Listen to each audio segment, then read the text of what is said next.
Wow, let's get started. First off, everyone, welcome. Thank you all so much for joining us for today's webinar, Keeping Your Loved One Engaged When They Have Dementia with Beverly Sanborn and Joyce Mahoney. We're looking forward to having you all here today and hearing some great expertise from our gerontology specialists here at Belmont Village, Lincoln Park. Oh, and the other Chicagoland communities and all of Belmont. Sorry about that. I'm with the Lincoln Park community. My name's Lauren. So nice to meet you all. A couple of housekeeping items quickly before we get started today. Please feel free to chat or use the Q&A button at the bottom of your screen to ask any questions. Joyce and Beverly are great resources and we want to hear your questions. We want to help. I will actually moderate those questions out loud towards the end of the presentation, or if there's a natural pause and your question is relevant to the slide that we're on, we will interject at the appropriate time. So I will make sure to moderate your questions. And just a little bit about Belmont Village. So we have 5 Chicago communities. We are an assisted living and memory care community at our 5 Chicagoland communities, and we have 3 levels of care. First off is our true assisted living level of care, which provides great programming and stimulation for our residents, along with lifelong learning. We've got 24-hour nurses here in addition to caregivers, 3 meals a day that are chef prepared, and wonderful amenities and services that are available for all of our residents. We have a level of care called Circle of Friends for those with mild cognitive impairment. Beverly Sanborn actually created this program. She'll talk a little bit about it today as well. And Joyce helps oversee this program and continue to develop it. And the goal of this program is for folks with mild cognitive impairment to moderate dementia to be able to participate in therapeutic programming each and every day.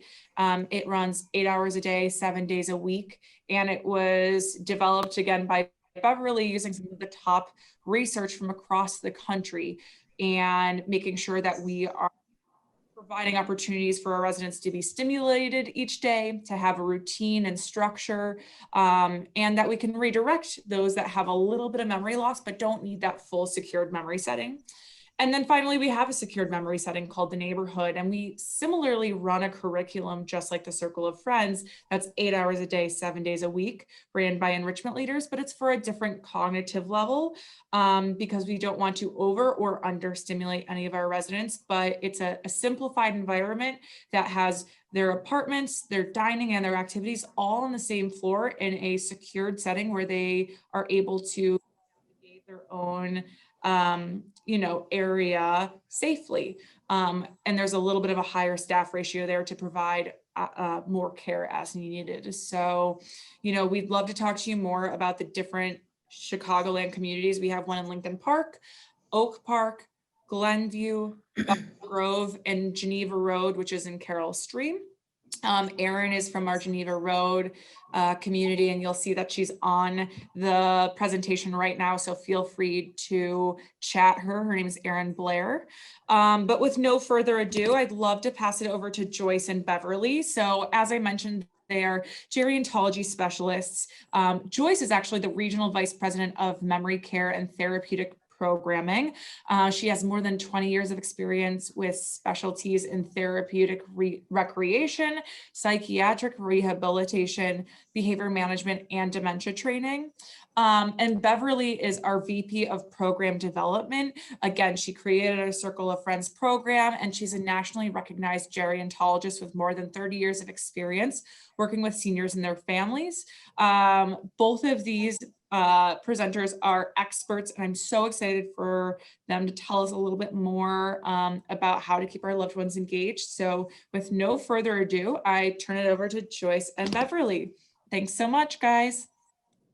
Thank you. Thanks, Lauren. Thank you. Yeah, well, we're so happy to have that you're all interested in this particular topic, because Joyce and I love this topic, right, Joyce? Yes, we do. We love it. We eat, sleep, love this topic. But normally when Joyce and I present in the olden days before COVID, these presentations were live. And so they're all very interactive. And they're really meant for you to follow along. So you might want to get a pencil and some paper so you can work on all the little exercises and things, because we present it as an experiential. We want you to actually experience what it is you have to do. So, but we can't do that with this format. It doesn't allow it. So Joyce and I are going to do it on each other. And we had a little practice session, and neither of us did that well. Joyce, I think we need to kind of ramp up our neurons here. But There's a few gaps. There were some gaps. There's no question. We had some gaps. But at any rate, okay, so now we're just going to launch right into keeping them engaged when they have dementia. Now, the first feature of what we're going to present is the concept of successful aging, because everything that we do is a part of being successful as we get older. We at Belmont, we've kind of redefined the idea of success. So success doesn't mean that you don't have some impairments here and there. It means that you live the fullest, most satisfying life possible with a sense of purpose and a sense of vitality. So when you take all of the research, there's a lot of research now on successful aging. It's worldwide, by the way, the research is worldwide. Some of the studies are longitudinal studies, which means they follow people over many, many, many, many years. But if you put all the studies together in what they call a meta-analysis, and there are giant computers that do this, there's certain elements that are part of all successful aging. And this slide shows you those elements. And you need, in order to have successful aging and to have a program of successful aging, or to have successful aging, you have to engage in every single element, every one of them. And they're all important, but they're not equally important. They're all very important, but there's one that's more important than any other. If you just lead a life of sloth and you don't do one thing to improve yourself, if you do this, just do one. That's all we ask, one. And what is that, Joyce? What is the one element that you really do have to do no matter what? Well, Beverly, you're right. I mean, all of the elements you need to incorporate into your life, at least at some time or another. But if you had to pick one, it really is the exercise. You have to incorporate some level of exercise, both aerobic and strength training, and hopefully even on a daily basis. But it is no longer the 3 days a week kind of method. It's really at least 5 days a week, and 7 days is optimal. But you need to have the strength exercise, to build some bone density and muscle mass.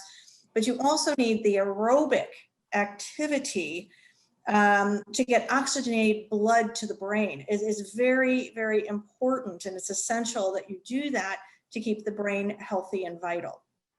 So yeah, really the number one. You just cannot overstate the importance of it. And every time Joyce and I go to one of our gerontology meetings and our scientific meetings, they present the paper on how much exercise we need.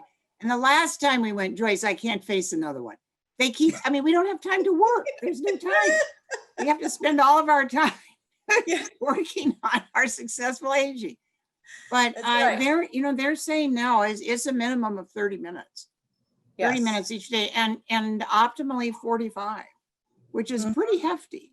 And you need to kind of work up a sweat. Now, of course, you have to talk to your doctor to do it. But this is really very, very critical. All the other elements are very important. The mental fitness and the lifelong learning. If you think of luminosity, for example, luminosity is dealing really primarily with mental fitness, not even lifelong learning. It's really just the whole mental fitness part.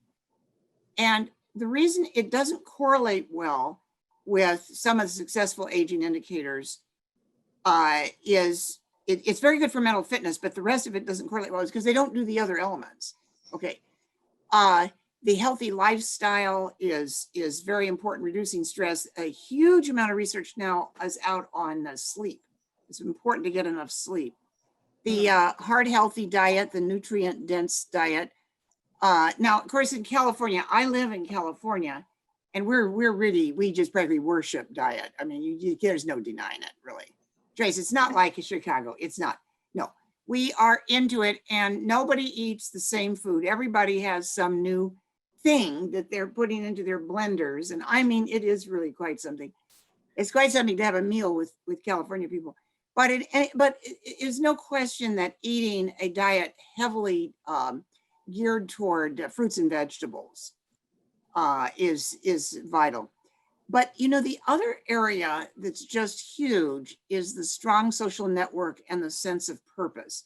Now, one of the things that Joyce and I have been especially concerned about during the time of COVID is this whole issue of isolation.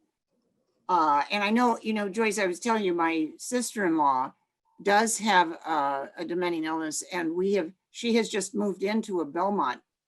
And she was, I mean, my brother was a caregiver. I mean, normally, even with her dementia, she was very socially active. She had a huge network of friends. Because of COVID, it shrank to nothing. And she was just really literally fading away from boredom, just fading away from boredom. Mm-hmm. And now she does have the social network and a sense of purpose. It's interesting, she was a retired teacher. And so they have her helping with some of the classes in our Circle of Friends program. It's really kind of adorable. And she loves that. You know, she feels like herself again. She feels like she's part of a social group. The isolation, even when we have outbreaks and we have to go into a enforced isolation where everyone is essentially in their room most of the time, it's not as isolating as it was for her at home. You know, when I compare the two, it is not as isolating. She had many, many contacts of people visiting her and bringing in things to do and checking with her, and Zoom calls, you know, with each other, that you don't have at home. It's not the same. So I think the lack of the social network hits people very hard during COVID. What we're going to show with some of our activities and successful engagement, you can do even if you are isolated.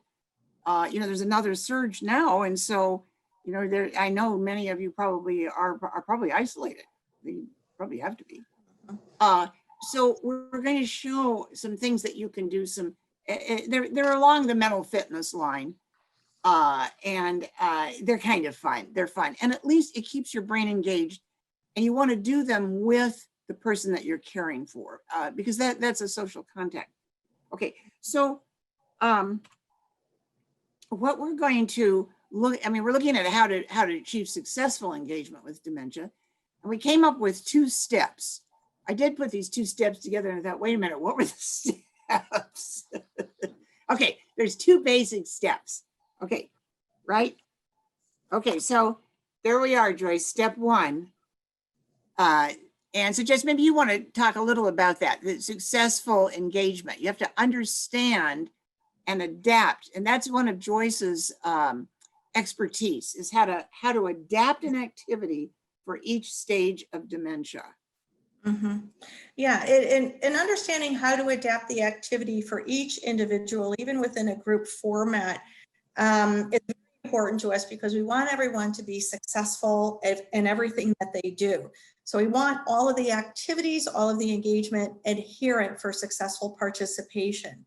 So adapting the activities for each dementia stage is really essential to their overall success. And as Beverly said, we want them to age successfully, but through joyful and meaningful and purposeful type activities. So, you know, when we take a look in just a minute, we'll take a look at some of the stages and give you examples of what that looks like and how to adapt and modify the activities so everyone can be successful in what they do. You know, and during this process too, our residents, and again, in Beverly's example with your sister-in-law, residents can even take a leadership role in our activities and really kind of be the expert and really the assistant to the activities. You know, someone who's very social by nature, you know, now they do have some dementia, but now they come to Belmont and they want to continue living the life and doing things and being helpful and engaging, you know, as they used to be. So we want to foster that environment that will allow them to do that. So the adaptations and modifications within group settings, but also taking a look at the individualized approach as well, and what does each person need? Yeah. So Joyce, why don't we get to the stages, just a very, very brief look at them. Perfect. Okay, in the early stage, before symptoms appear, the plaques and tangles are forming. You know, that they really begin forming about 20 to 25 years before you have a symptom. That's pretty shocking. So some of what we're going to be showing you, remember those elements, all those different elements, you need to be working on those from at least middle age on.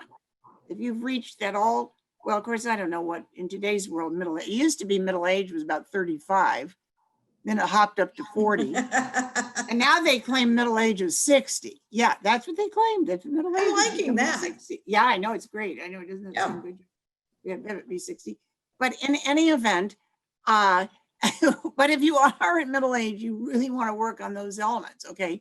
Now, but before the symptoms, so this process of plaques and tangles, which are part of what causes the brain cells to die in the brain, those begin to form. And when you hit a mild level, mild cognitive impairment, and then mild dementia, you start to have problems with learning and memory. So when you have an activity, you want an activity that is going to stimulate learning and memory, because as well, and by the way, thinking and planning is the other.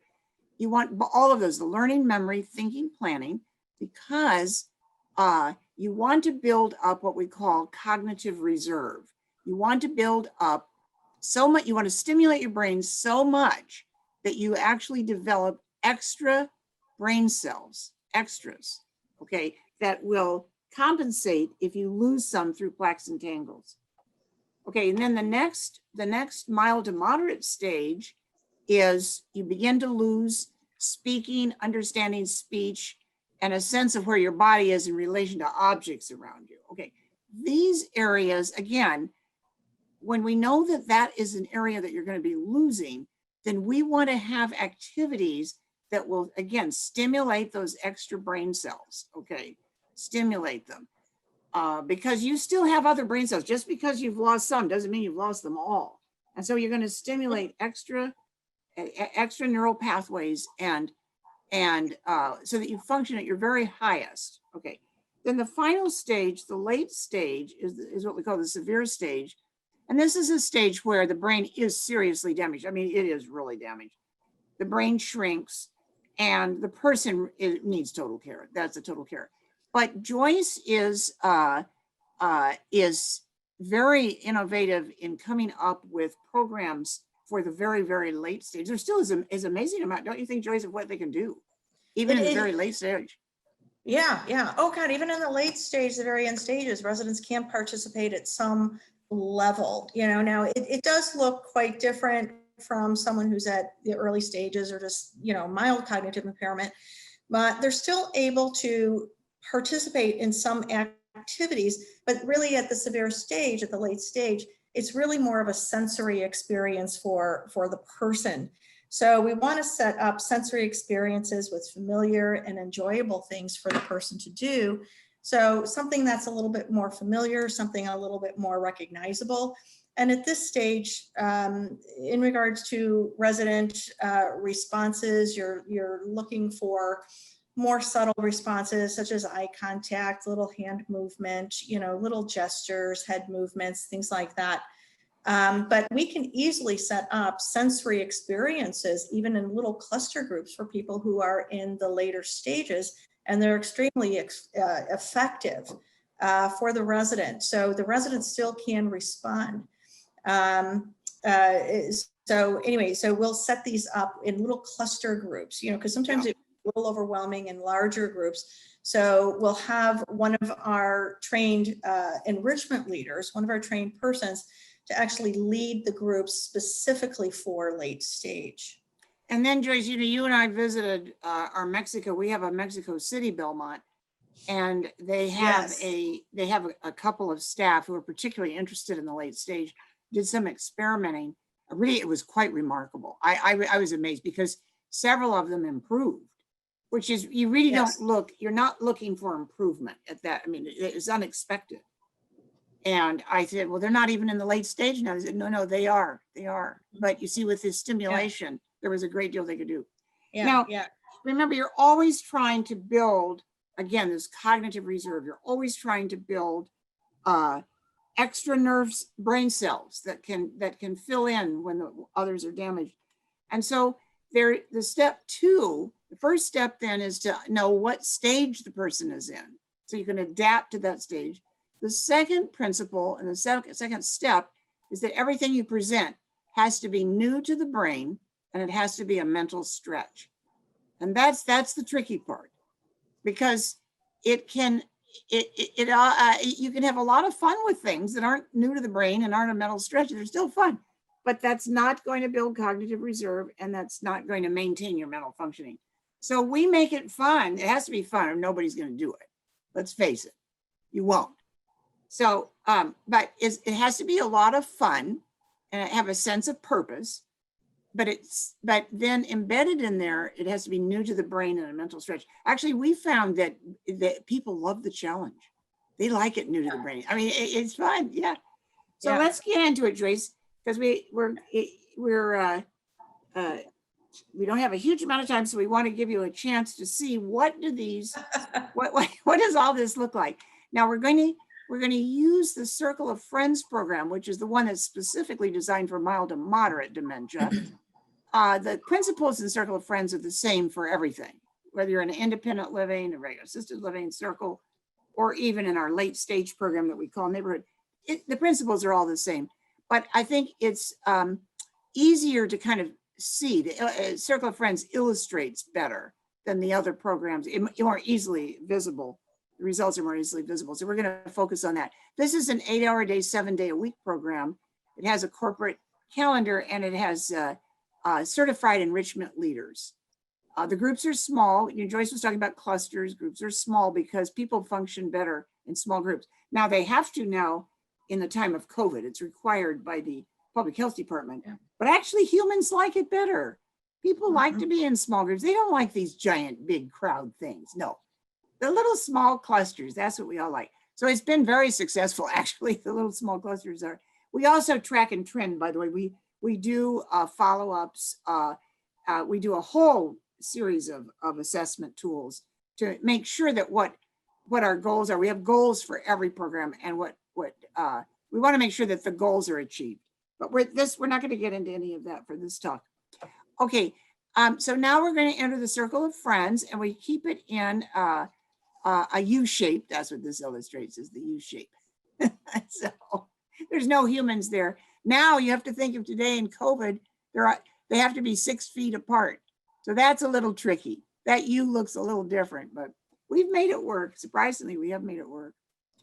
And then we work in what we call 6 domains of mental workout. Now, again, when you look at luminosity, for example, they don't get into these 6 domains. And they're dealing a lot with speed of processing and some other issues, which we deal with too. That's all, again, that's embedded in what we do.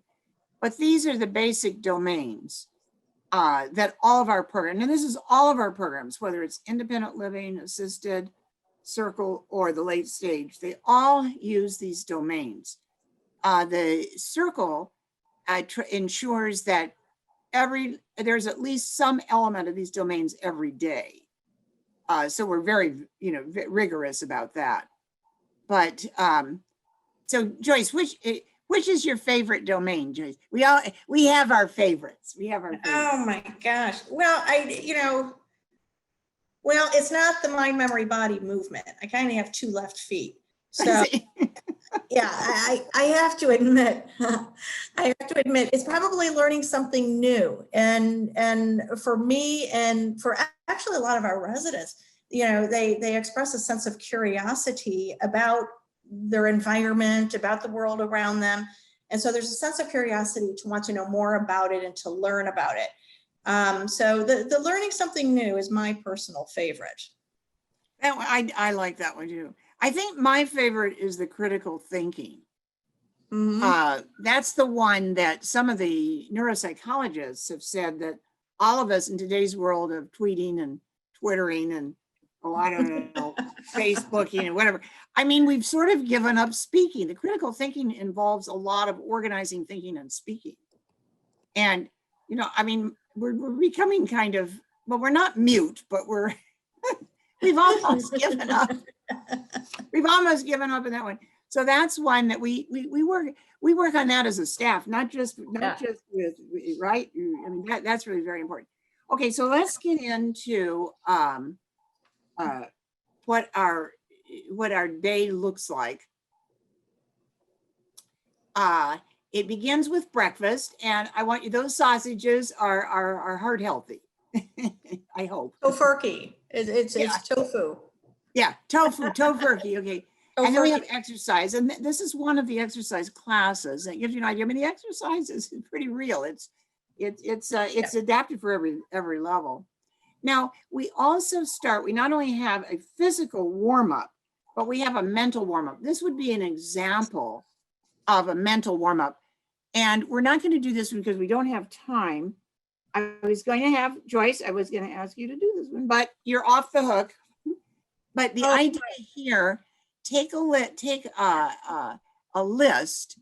of unrelated words and look at them for 1 minute and then cover it up and see how many you can remember. Now, one thing you want to do if you're doing this type of thing is to use what we call a mnemonic. In other words, what a lot of people do is to turn it into a story. That's what Dr. Gary Small at UCLA recommends, turning it into a story. But there's different versions of doing it. So great. I was going to have you do that one, Joyce, but we don't have time. But I wanted to see what you're going to put me to the test. Yeah, put you right to that test. Okay. But let's get into practice organizing ideas. Okay. This is that critical thinking. Remember that domain one? That's my favorite one. Now, this one involves a lot of verbal and thinking, both verbal. The verbal is very, very important in maintaining mental fitness. You really need to keep verbal skills high. So one thing you're going to want to do when you're taking care of someone is you're going to want to encourage them to talk and encourage them to think through their answers. Okay, that just cannot be overstated in importance. All right, so we're just giving you one idea. This is just one possibility, and this is kind of a fun one. A rolling stone gathers no moss. Okay, this is a proverb. And of course, the Bible is just full of proverbs. They're wonderful. And you can do the same thing with any of those. The point is that you're to look at that and then think, what does that mean? Proverbs have some meaning for life. So Joyce, if you were going to describe, see if you can put in words, what does that mean? A rolling stone gathers no moss. What do you think that might mean? A rolling stone gathers no moss. So the rolling stone, I see that as myself. Identify the rolling stone as myself. And if I don't do anything, I won't, obtain any gain, kind of the use it or lose it kind of mentality. So, if I stay stagnant, then I don't gain, I don't improve, I don't grow. So use it or lose it. So you're saying that the moss then is a bad thing. Moss would represent stagnation, right? Correct. Okay. And if you just said, well, use it or lose it. Okay. Now let's say that you were doing this with, let's say that you had mild dementia, Joyce, and you said, well, it's use it or lose it. Then I would say to you, but be a little more specific. What is it that you would be losing? Let's be a little more, in other words, you want to get the person, you want to challenge the person Okay, you want to get them challenged and thinking. Now, Joyce, this proverb is not a just right challenge for you. It is not, because have you heard this before? Have I? Yes, I have. Well, so it's not new to your brain. Okay, and then it's not a mental stretch. You mean Joyce just leaped up with an answer? I mean, no, it was fun. It's fun to do, but it's too easy. Okay, if it's too easy, it's not a mental stretch. So I'm going to make it harder, Joyce. Okay, you ready? Oh, no. All right. I think I'm ready. I think. Okay, I want you to think of the moss being a good thing. Now, you've just presented it as the moss is a bad thing. If you reverse that, look at it from the other point of view. Actually, the moss is what's good. The rolling stone is what's not good for your life. Okay. Okay. See, you are making me think. This is a little bit challenge. So yeah, I have to say it's forcing me to ponder, because now it's forcing me to look at it completely different. Right. So if the moss, maybe the moss is what represents personal growth. And maybe if I stay still, or connected to others, then maybe that will help my growth as a person, as a human being, or which in any other way. So the moss is a good thing, but maybe the rolling stone is the bad part of this, and I need to stay more connected. Right. Now, when you use the word bad for rolling stone, what do you mean by bad? See, I'm gonna challenge Joyce a little more on this. More detrimental to my personal growth, maybe friendships. It could be maybe my mental alertness, my physical abilities, whatever a situation might be. Okay. Now, Joyce, did that feel more like a mental stretch?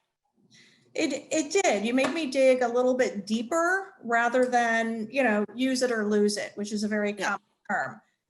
So you made me think a little bit more in depth. Okay. See, that's what you want to do. You want to keep working on that, and you can work on it for yourself too. I mean, but it's much, you can see with all of these, it's much easier if you have a partner or another human. Okay, now, Joyce, now we're going to go to your favorite, domain 2, learn something new. Solipsism. What does that word mean? Have you ever heard that word before? No, I have not. As you hear my big sigh, oh gosh, darn it. Okay, well, I've got a nice quote here. The solipsism born of social distancing and months of relative confinement leads me to see everything in relation to my current problem, which is online kindergarten. This was Lydia Kiesling, who from the New Yorker, who was writing about the aspirational Android parenting. But what do you think it might mean, looking at that sentence? By the statement, for me, it has to do with the view of oneself, your own, whether it's identity, but it's really about you, about your own person, your own self. That's what I get from that. Trace, that's pretty darn good. Is it? I told you I like domain 2. I like learning something new. Yeah, that's it. Okay, and so learning a new word. Joyce is pretty good. That's pretty good. I'm looking more in depth.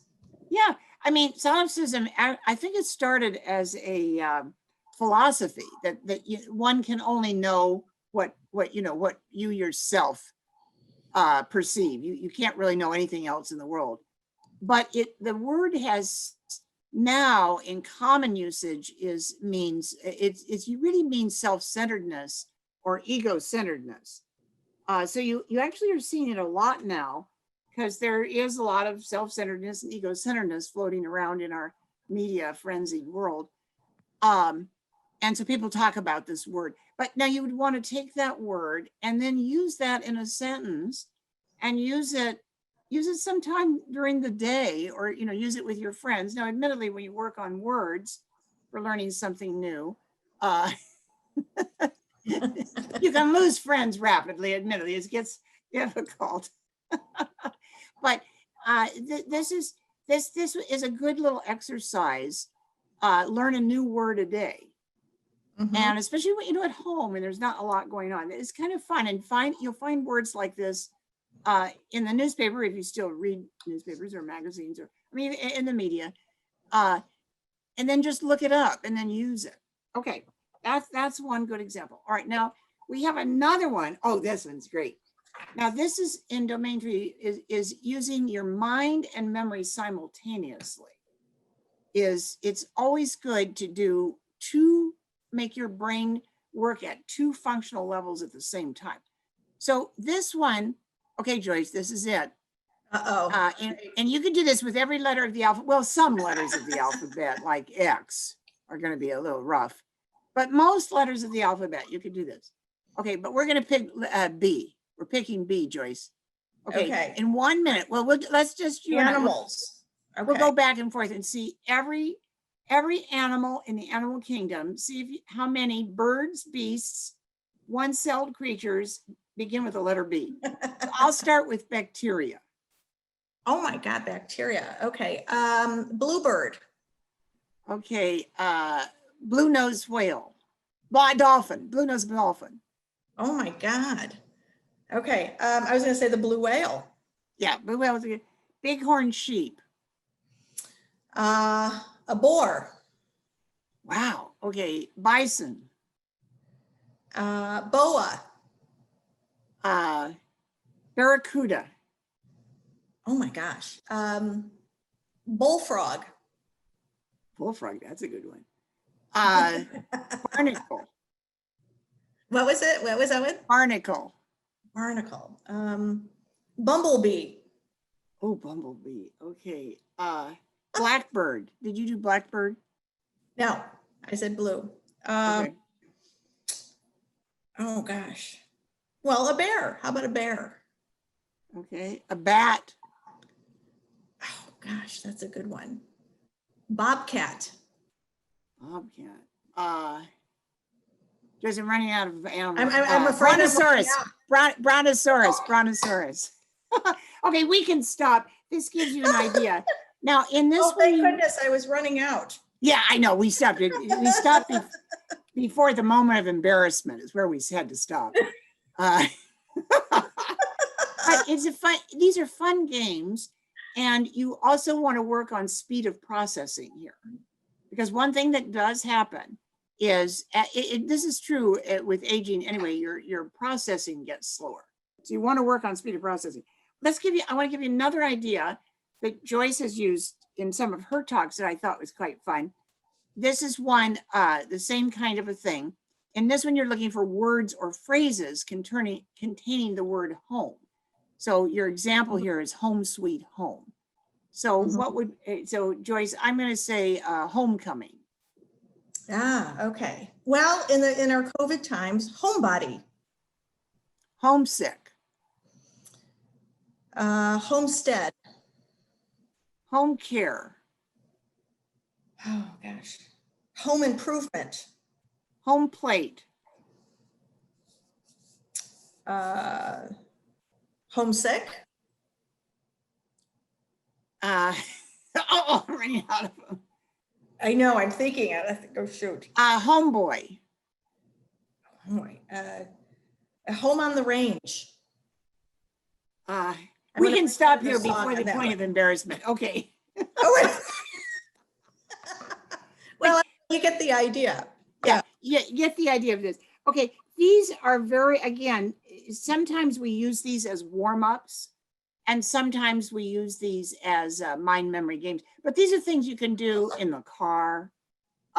You could just have fun with it, and you're working on your mental fitness. You're actually working on it. And again, it is a stretch. It forces you to recall. You're trying to pull ideas out of your brain. And bring them to mind. And this is good. All right, now here is another one. This is domain 4, which is step-by-step sequencing. This one is we often do crafts. The crafts, it's hard to get, especially men, to do crafts, but they're very good for the step-by-step processing. And that is is one of the areas of the brain that begins to malfunction rather early, the step-by-step processing. But this would be a word game version of a step-by-step processing. Okay, so here we are, Joyce. We have to take all these words and put them in alphabetical order. Okay. All right, so we would start Okay. with what? Cheerful? Cheerful. Cheerful. Okay. Elated. Elated, euphoric and exhilarated. Uh-huh. X, Y, Z. Yeah, euphoric and exhilarated. Okay. Okay. And then we're going to go to glad and glee.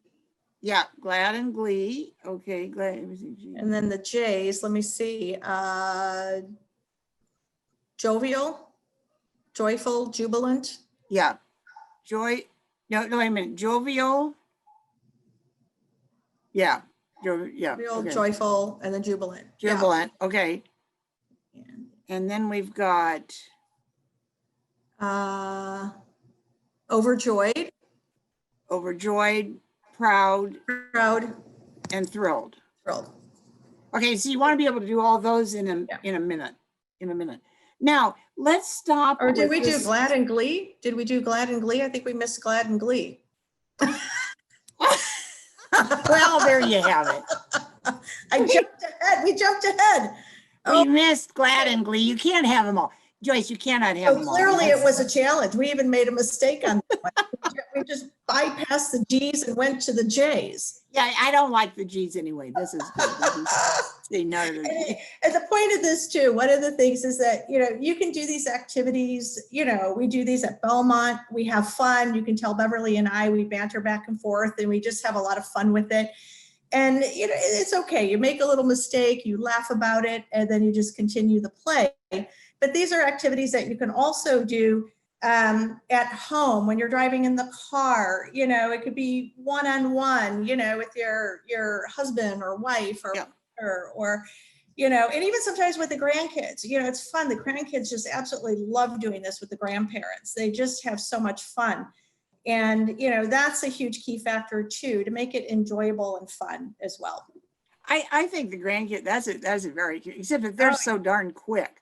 Well, but Yeah. no, Joyce, Oh, God, they're so good. okay, now I have a challenge for you here, Joyce. Let's Oh, take no. this particular one. What would you do for a person? What we demonstrated as a person who would be even mild dementia, even at the mild circle level, they could do this as we presented it. They might not do it in a minute, but they could do this. They could definitely do this. Okay, but if you had moderate dementia, you're going to have a much more difficult time even understanding the whole idea of alphabetizing. That's going to be, the concept itself is going to be a little overwhelming. So what would you suggest for this? How would you adapt this activity for moderate? Well, for moderate, you can use less words. Okay. And instead of using, in this example, we use multiple words with the same first letter, or even the second letter. So kind of eliminate that. And so the first letter would be, you'd only have one with each of the first letters, whichever you choose. Or you can even also work, and actually in this set, you can work within a theme. So you can tell that there's a little bit theme of the choice of words here, the cheerful, happy, jovial, glad, glee, within a theme.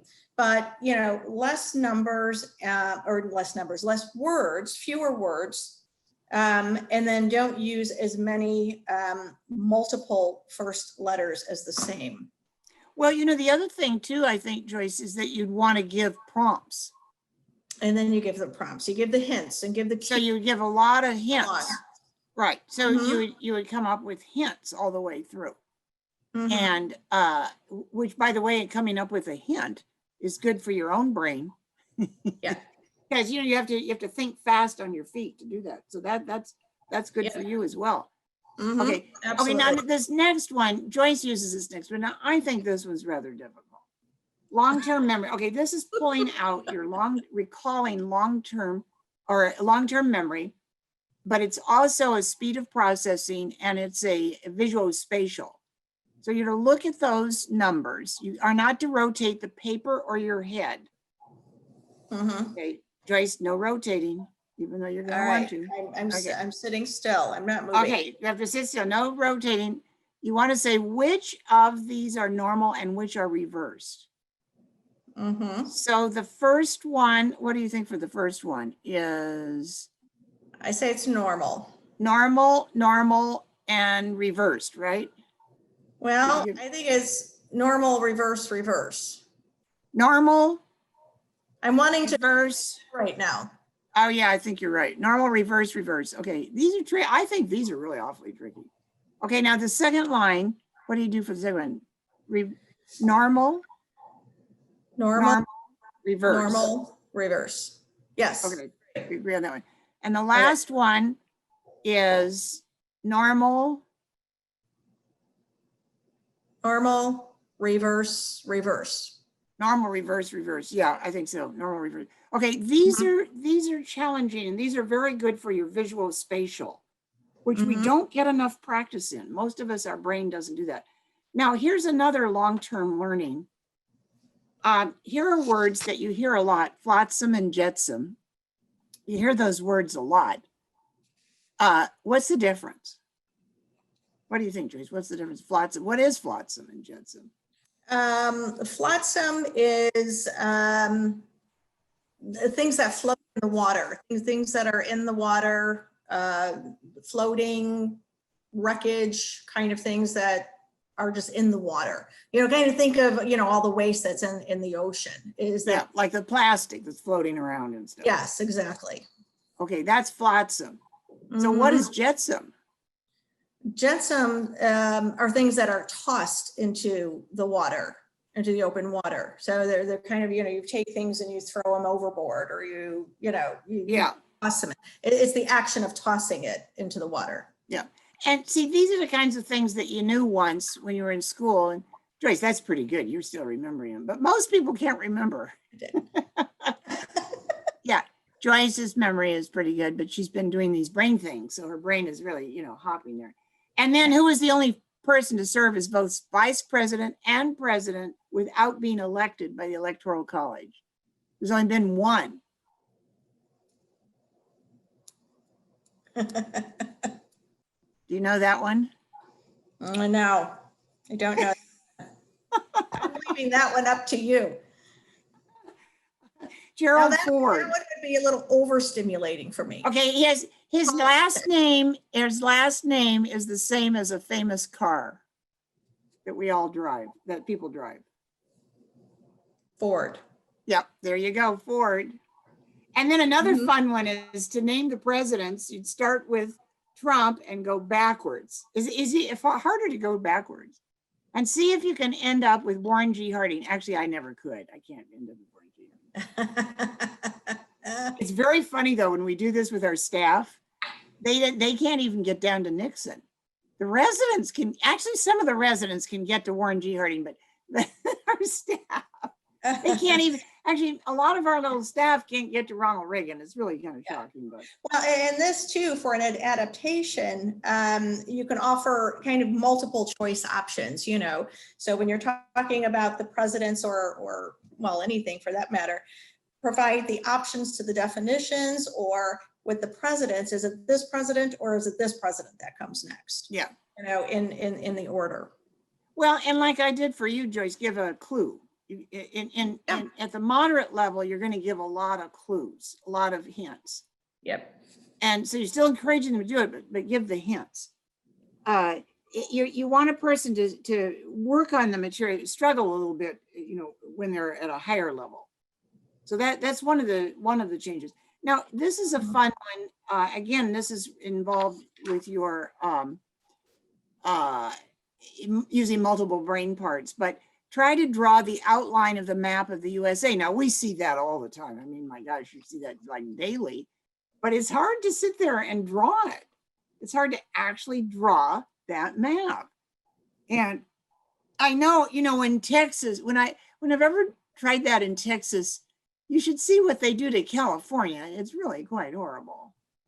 They make us look a little weird over there on that side. And then only the Midwesterners get the lakes. the Californians, unless they came from the Midwest, they don't get those lakes. No, they know there's lakes up there, but they haven't a clue where they're. This is just a picture of one to see how close you could come. But this type of thing is very fun and challenging. And we could do this with even a moderate stage, but with a moderate stage, what you'd want to do is to actually show them the map and have them copy the picture. See, that would be an adaptation for them. To have them remember would be too much, but you would show them and have them then try to draw it by looking would really be quite challenging, But at the mild stage, you try to see if they can remember where those lakes are and everything. Now, of course, in Chicago, you know, you're all going to be really terrific with those lakes. I know that. Okay. Now, the Midwest advantage. This is the domain for analytic thinking. There's many of these sets of triplets. There's little pairs. There's all sorts of these in the internet.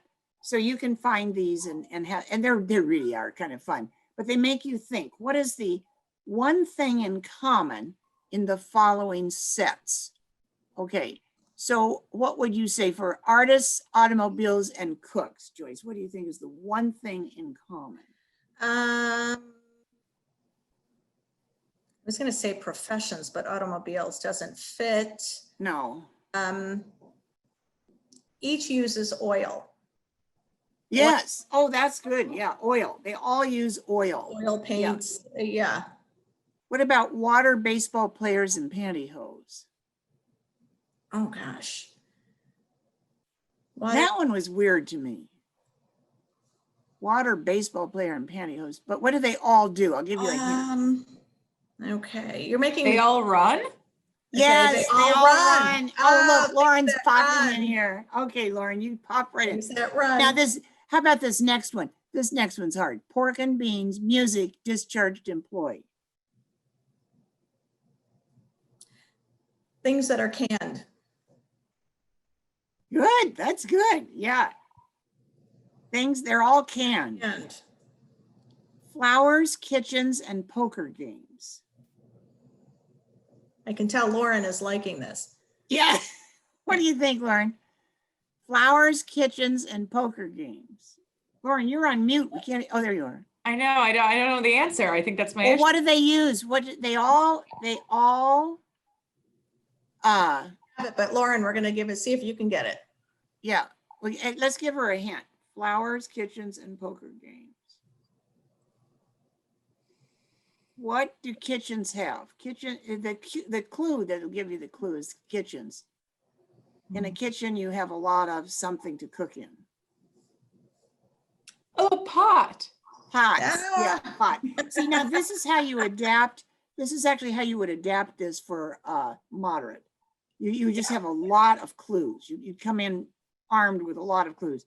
Now this one was great. Turkey, pillow, and braggart shirt. I did this one on my son. He said, what is a braggart? No, this was Joyce.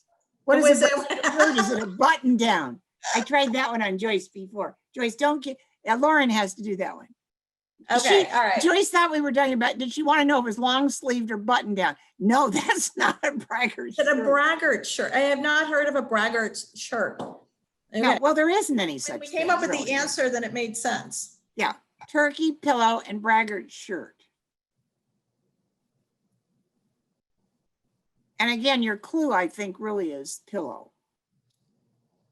How is it? What's inside of a pillow that makes it a pillow?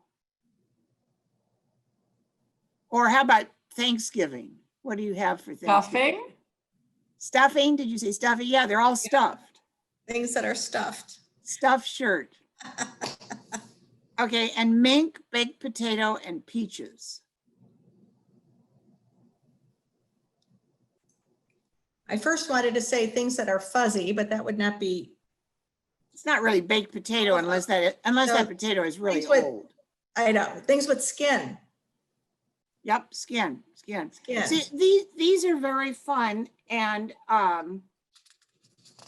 again, you want to kind of use your imagination. You want to do something that makes you think, And you want to have a lot of hints for each of the levels. Now, what I'd like to do is, well, we have one more. Let's do our last one. Oh, this one's really great. Okay, Lauren, have you got a piece of paper? I do. Yes. Okay. I'm ready. All right. You've got 11 seconds to look at this one and then draw it. Now, this one's very complicated. This one's highly correlated with maintaining mental fitness, by the way. Mind, memory, body movement, because you have to move your body, fine motor coordination. You have to use your memory. Okay, look at that. Okay. Okay, now see if you can draw it. Okay. I did it on Joyce yesterday, so Joyce will show you. Actually, Joyce is pretty good at this. I do have my sample. I did do it. I know. I was pretty amazed did at it. you, frankly. Yeah. Well, you did way better than I did.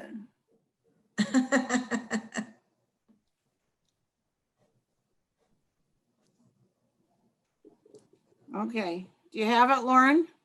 Okay, well, let's try it. We're Wow. pretty good, Lauren. Wow. Good the Lord, star. Lauren, that is And the good. pretty circle's in the close. wrong spot. Not bad. Yeah. The star. Did you have a star? No Didn't get the star. star. And wait a minute, did you put the circle on the Yeah, this circle I think needs to be here. moved over?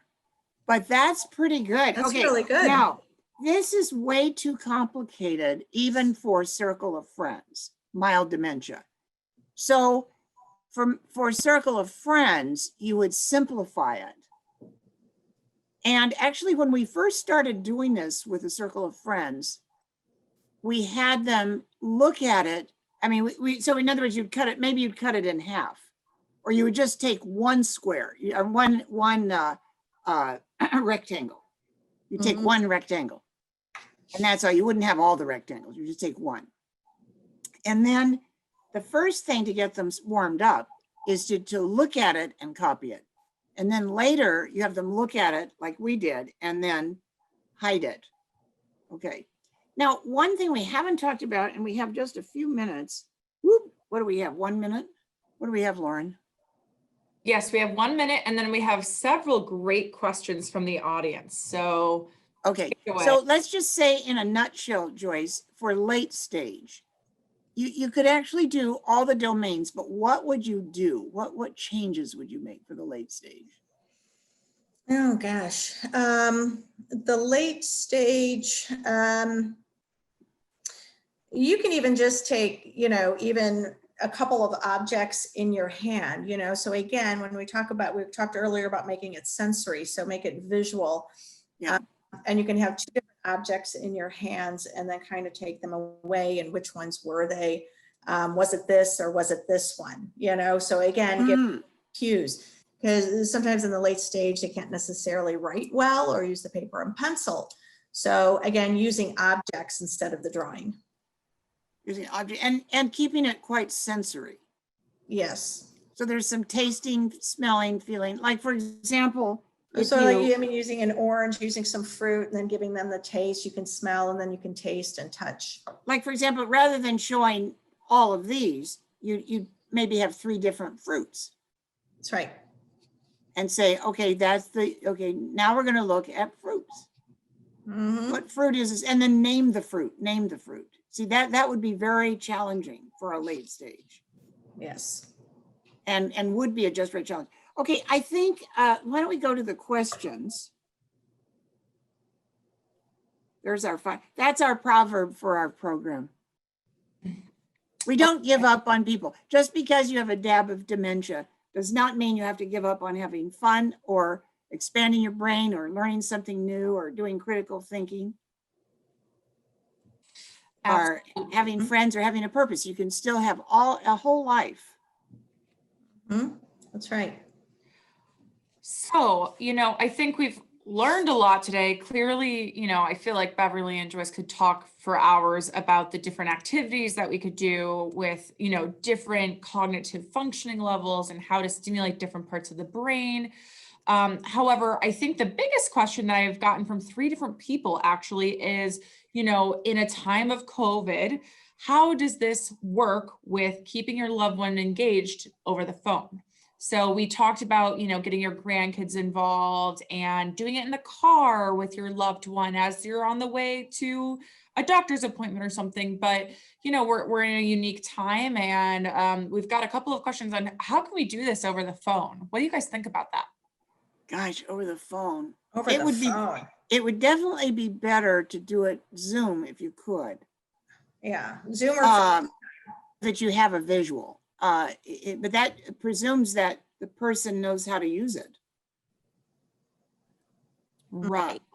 See, that's the problem. If there's someone who can help so that they can use it, you definitely would want to use, because we do that. We actually do quite a bit with the Zoom.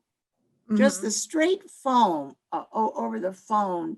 You could do some of the games like for example, naming all the animals that start with a letter, or just see how many animals can we remember in the zoo itself would be for a later stage, a moderate level. How many animals can we name in the, things of that, naming things that you could definitely do all of those.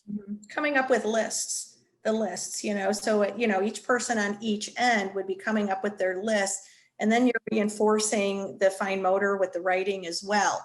So at the end of the conversation, it's like, and you can time it as well over the phone. It's like, okay, let's try, over the next minute, how many words we can come up with, and you come up with the category. So they would write it and then they can talk. That would be probably, I agree, that would be the easiest one to do over the phone. You can do more of the drawing and the comparison if you have the Zoom or the FaceTime.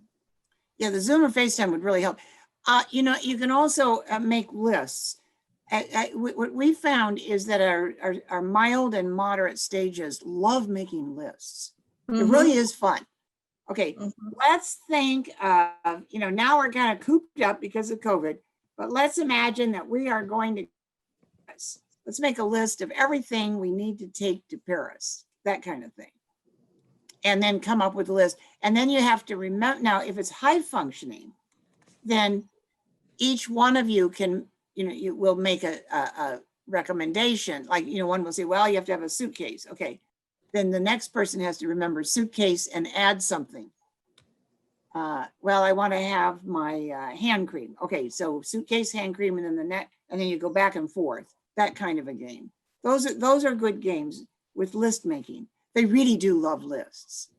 In fact, we often stop in the middle of a discussion and make a list because it's very fun for them, and it's a good challenge. Well, and it's a good way to categorize things too. And, I think that from the answer that you just gave about, definitely if we're going to be doing socially distanced engagement, Zoom is preferred to the phone.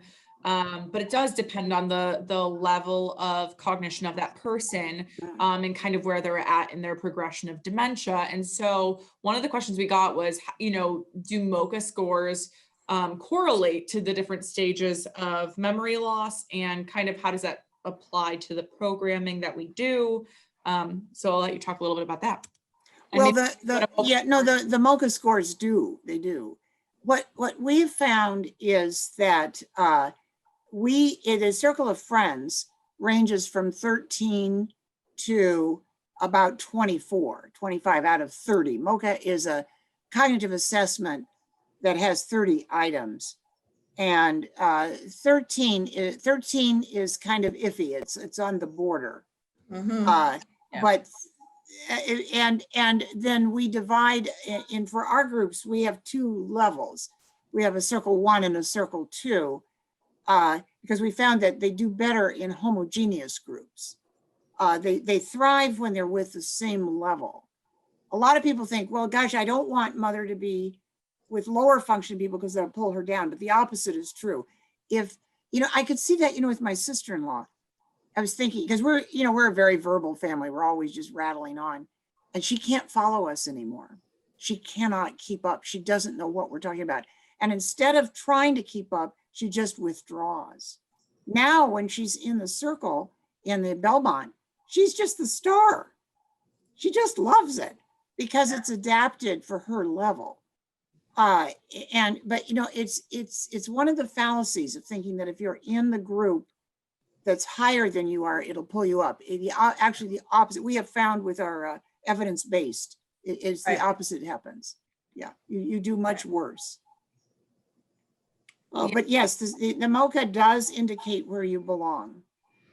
The other advantage of it is that it also indicates a person's strengths. It lets us know what they're still very good at, because you want to stimulate what they're very good at just as much as stimulate areas where they need a little ramping up there.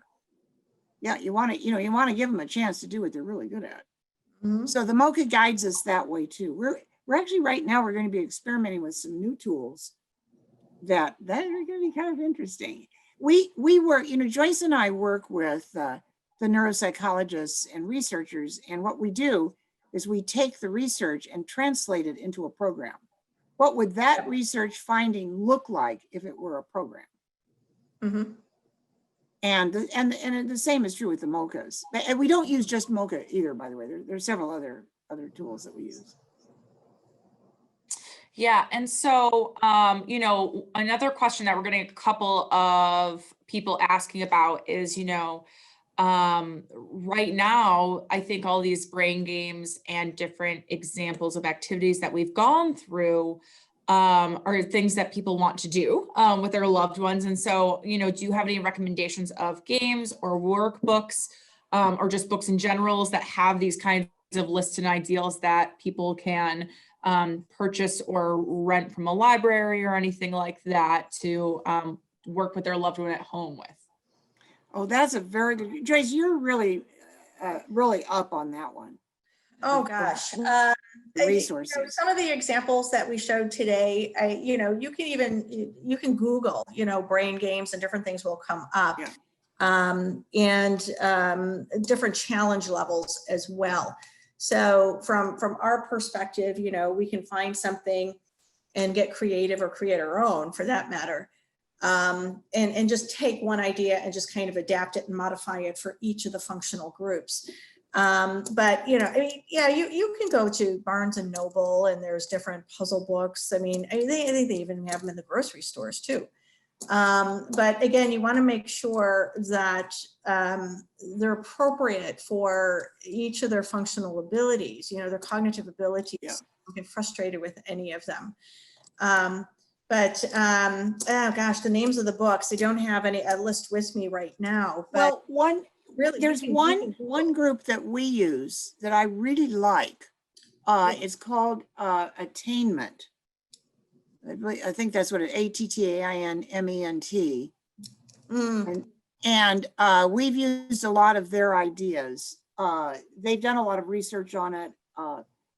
And they have some little boxes with cards that are a lot of fun. You can pull the card out. Now, incidentally, a lot of the things in Attainment you could do over the phone. You'd have to kind of go through it. But there are a lot of them, a lot of the games that you could do and just have fun with it on the phone. I actually have not tried that, but that does sound kind of fun. Joyce, I'm going to try that with you the next time I'm trying to game on you on the phone. Yeah. Do you have any kind of suggestions when if you were trying to, let's say, ordering Attainment, looking into some of those examples, and then trying to work with your loved one with dementia? Do you have any recommendations or suggestions of how to approach digital engagement like that? That's a shot in the dark, but any suggestions on how best to engage with someone with dementia digitally? To do it digitally. Well, one thing, Laura, we're sort of talking about in the beginning, you have to be aware of what is the stage level person. Because I know, like with my sister-in-law, if she can seem very articulate. She has a huge vocabulary and she's very, very bright. But boy, if she feels overwhelmed, she gets so angry. And as soon as that happens, you back off. So I think whatever it is, you want to approach it and see how they respond and let them guide you. If their response is kind of like, well, I don't even know what you're talking about. I'm just getting so upset. Well, then that means that's a catastrophic reaction. Okay, that's too much. You've got to back off. Okay, and go much slower. So it's kind of like a dance. You listen to them, you see where they are, and then you modulate what you do related to how they respond. You know, our training, when we train staff, that's one of the big elements in the training. Yeah. Is how to, isn't that right, Grace? How to listen to what, you know, I mean, not just verbally, but the body language of the person you're working with. Yeah. You have to really hone into your observational skills. And in this case, instead of giving cues or prompts, you have to look for cues and how they're responding to you and what you're trying to introduce. And I had an example too with my own father that, you know, again, we talked about kind of making him the expert or giving him a role of helping out. He would not engage in something with me, but when I presented it in a way that he was helping me out and I needed him to help me, then he turned it around and then he was open to doing something. So again, you know, it sometimes it's kind of the fear of failing. Wait, what are you asking me to do? Oh, no, that's silly. I don't want to do that. But if I present it in a different way, as though he's helping me, that I'm seeking his help, then he was open to it and he was okay with it. Yeah, you know, that's a really knowledgeable and the expert. Yeah, making him the expert. That's true. You see, that's exactly what the Belmont has done with my sister-in-law. They've made her the expert. And I mean, she is just thrilled, really. She hasn't, you know, they know that they've lost memory, whether they admit it or not. I don't think your father admits it any better than my sister-in-law, but they know it. And they've always been very, very competent. It's horrible to feel like you're not competent anymore. It's humiliating. And so what you want is to help them feel competent. Absolutely. And so a couple more kind of generic dementia related questions I think that we should just quickly cover is, you know, can dementia develop suddenly or is it more over time? Well, it depends. There are well over 100 different kinds of dementia. Some of them are curable, like delirium.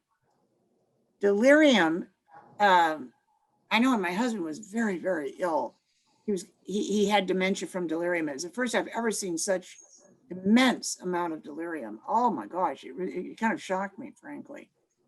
But it went away when, you know, it was a reaction to medications. But it can be reaction to a whole series of physical problems. So that's very sudden. In fact, that's one of the differences. Delirium happens suddenly. Dementia itself is usually very gradual, especially if it's Alzheimer's. But of course, if it's stroke related, or if it's related to little small strokes, it can be sudden. But generally speaking, the vast majority of the dementias are slow onset. Slow. One of the neurologists at UCLA, I remember I was talking to him, and he had been studying this. He was one of the early pioneers in the field. And he said, it's, you know, generally it's years in the making, years. I mean, it's just like my sister-in-law is 75 this year. But I said to my brother, when did you first notice the symptoms? And he said, looking back, she was about 68. See, he didn't put it together. You know, I mean, neither of them could face it. They could not face it. But looking back, he could see the changes at about 68. And that's pretty standard. And she's at a mild level. So that's many years, and she still would be considered mild. But the one doctor at UCLA said the most rapid progression, and it was an Alzheimer type, they did know that from autopsy, was 2 years. So it varies, but that's very, very unusual. Very, Mhm. very, very unusual. Okay. Generally, generally actually the first stage in an Alzheimer type is about 10 years, 10 to 12 years. And then to get to moderate and late is much more rapid. Mhm. At Well, the, yeah. And we're getting we have several more questions, and I don't want to take up too much of everyone else's time. So I have a couple more that I'm going to hit, and if we don't answer your question today, please feel free to reach out to us, and we'll happily get some answers back to you. But specifically, we've got a spouse that is wondering how to engage when your loved one doesn't recognize you, and if you have any advice behind that. Mm. It's a Oh, difficult that's very hard. yeah. I think that's just very, very painful. That's very, very painful. It has to be all sensory. Holding their hand, maybe playing music that you've enjoyed together, or that your spouse enjoys music. And just hand rubbing their back. I mean, all sensory. It's that kind of engagement. That kind. And they don't recognize you, but they know you. You know, the person has dementia, but the spirit of the person doesn't. And I think you have to have faith that the spirit of the person is still there. And the spirit of the person, they know you. They can't quite remember your name. They can't quite put it together, but they know that they know you. Right, absolutely. And I think just along that lines, another person actually asked about a spouse too, like how do they know what they're thinking and who they're recalling and who they're not recalling, and how kind of, I got another question about how not to agitate your loved one. And I think a lot of this really does, and I'm not a dementia expert, so I'll let you guys talk more about it, but a lot of this depends on the person and their experience and where they're at in their memory loss. And of course, if any of you want to talk a little bit more individually about resources that are available, you can call your local Belmont Village. Of course, like I will be happy to connect you with resources, whether or not it's us. But I'll also let you guys speak anything to that as well. Well, and I think the helpline of the Alzheimer's Association can be very helpful. It's little things like with my brother, Irene would get everything mixed up, and she had confabulation. Like right now, she thinks that I own the Belmont that she's in. And that Belmont hopped over to my town. It's 60 miles from where I live, but he would correct her.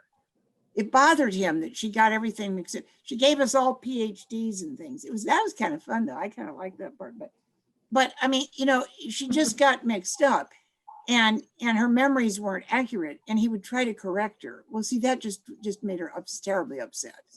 It just confused her and made her angry, and it just was awful. And when he stopped doing that, when he backed off and just let her have that memory, they're pleasant memories, actually. It's a happy time. They're happy, so just let her have them. See, that helped. The helpline helped him a lot. And Lauren, we have support groups too, I think, don't we, for Belmont? At several of the communities, we do have support groups that will run. Yeah, and your fellow family member can be very, very helpful in this. I think this is a time. My brother absolutely. I mean, even in COVID, they did it all virtually. It didn't matter. He would not miss a support group. My brother, by the way, is a psychiatrist. I mean, he is not. He's not a lay person in that sense. It doesn't matter. It does not matter when it's your own family. Right. Yes. And, you know, just kind of piggybacking off what you just talked about, where, you know, your family member is giving you PhDs and maybe having a different reality that they're living in right now. Yeah. We've gotten 2 questions about, you know, do people with dementia tend to make up stories that they think are Yes. real? So, you know, short-term memory seems to be difficult, but long-term, they can talk about something from 40 years ago very Right. vividly. And, you know, forgetting that people have passed away or moved on because they are kind of in a different time zone almost. So if Right. you could speak a little bit to that, that'd be great. Well, that, I mean, it's called confabulation. It actually has a name. And yeah, I mean, when my sister-in-law talks, you know, she comes from the Mississippi Delta. And she said, you know, the family farm has been in the family for 700 years. I said, it's obviously, I mean, that was a little before the time of, that was between Leif Erikson and Christopher Columbus. You know, obviously that's wrong. Sometimes it's 800 years. And she doesn't, it's not a lie.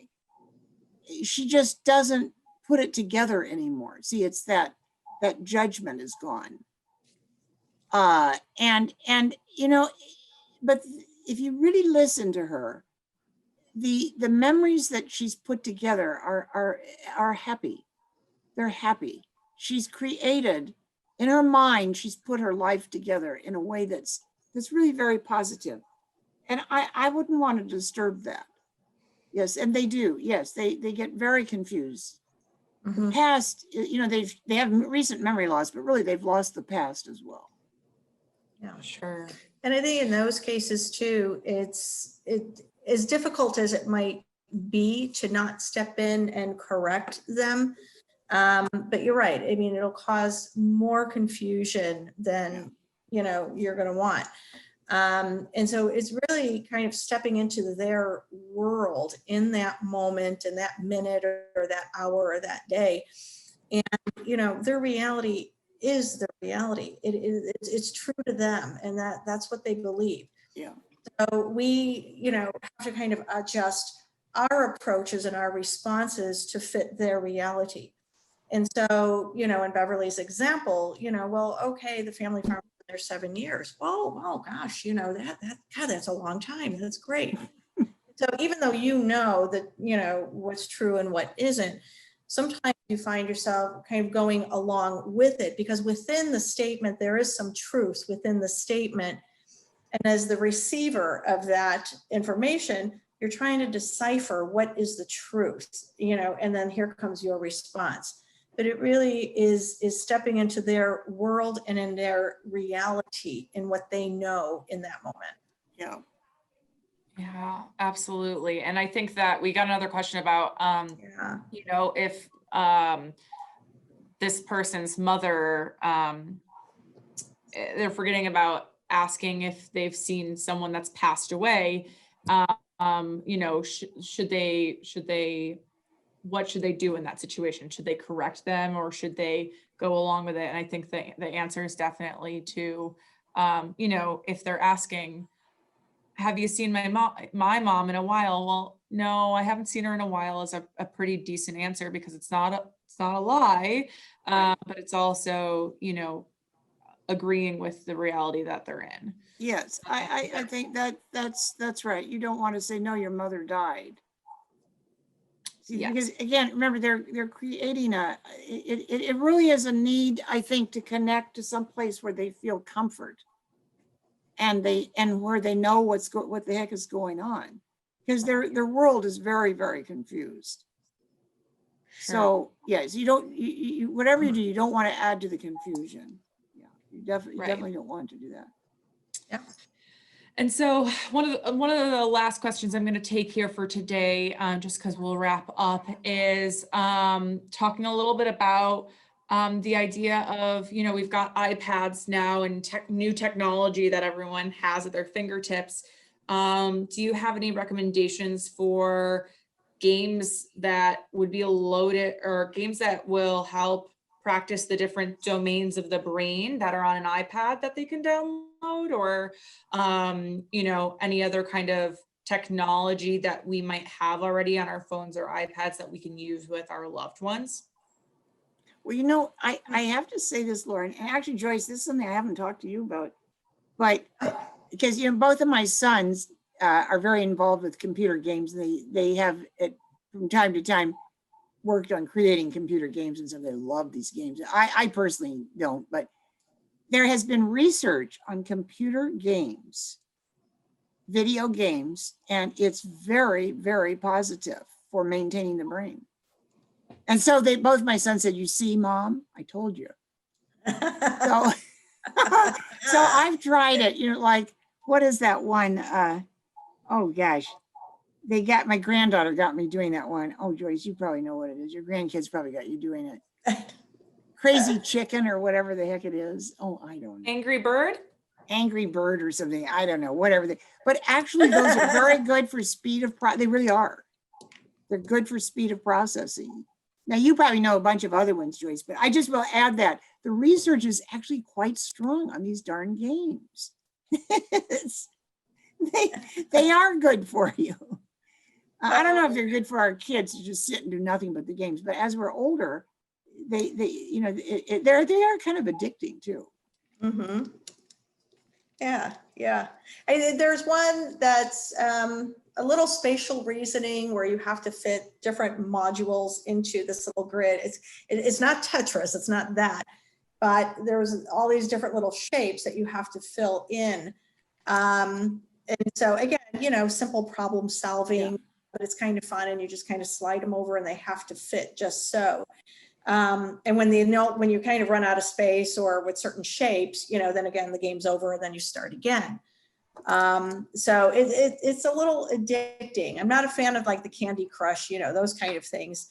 But, you know, if there's kind of some rhyme or reason, maybe, you know, kind of a simplified matching, depending where you are in your cognition and your abilities.